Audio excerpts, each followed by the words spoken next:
Ano ba to? Explain mo naman sa akin. Madali lang to. So, itong mga nasa harap natin, pipili ka ng isa dyan. Wala bang alak dyan? Iikot mo lang to. Di ko alam. Malalaman pa lang natin, di ba? Iikot mo. Tapos kung anong tumapat sa gitna nating dalawa, yun yung kailangan inumin ng isa sa atin. Tapos, magbabato kasi ako ng tanong sa bawat drink na tatapat sa atin.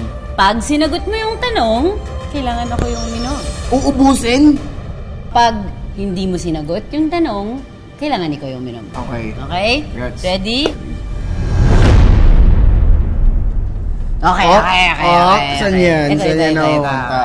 Sige. Kelvin, para sa unang tanong, naiinis ka ba kapag sinasabing parang ginagaya mo daw si Daniel Padilla? Minsan okay siya, natatanggap mo siya na minsan compliment. Minsan hindi rin naman. Kasi hindi ko talaga siya ginagaya. So, nasa way ng pagsabi sa'yo? Hindi naman. Ano? Kahit naman nice way, kahit na rude. Minsan kahit rude, okay lang sa akin. Minsan kahit na nice, hindi siya okay sa akin. So, nasa nakadepende sa mood mo? Sa timing? Feeling ko sa timing. Sa timing. Sa timing, oo. Kasi hindi naman tayo laging okay. Nagkataon siguro na meron akong kaparehas. Na same vibe. Medyo hawig pa, di ba? Tapos yung pagiging bad boy ko daw, ginagaya ko pa rin daw. Di, tanong niyo na lang po sa lugar namin. Hindi, joke lang. Hindi, joke lang. Nakakahamo na po si Kevin. Lumaki kasi ako sa street, so...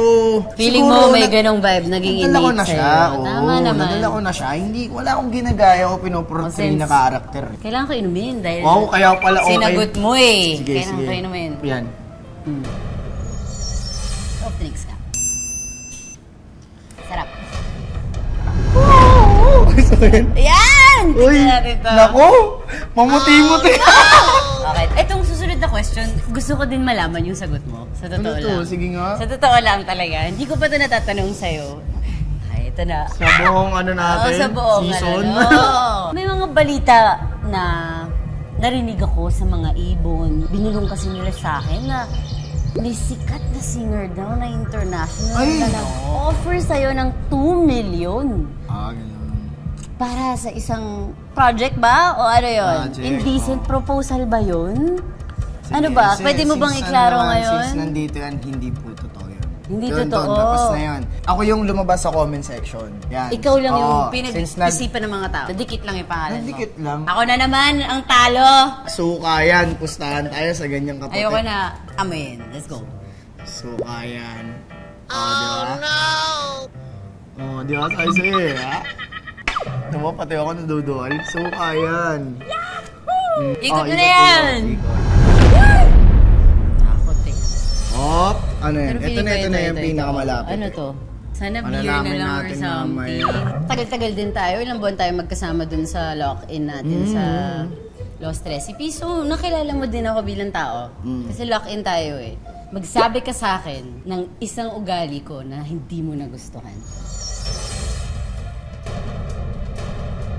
Wala namang masama dun eh. Kumbaga, isa rin siya sa pwedeng kagustuhan sa'yo eh, bilang tao. Natakot ako bigla!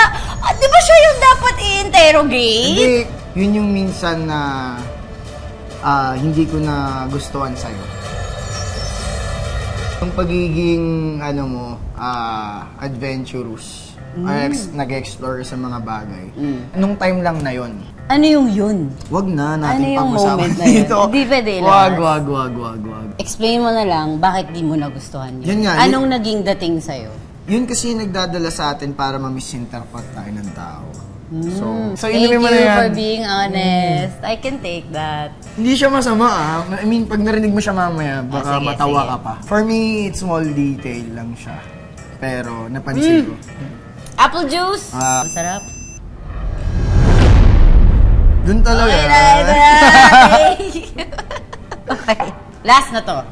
Pero, itong question na to, Kelvin, ito yung nag-iisang question na regular sa lahat.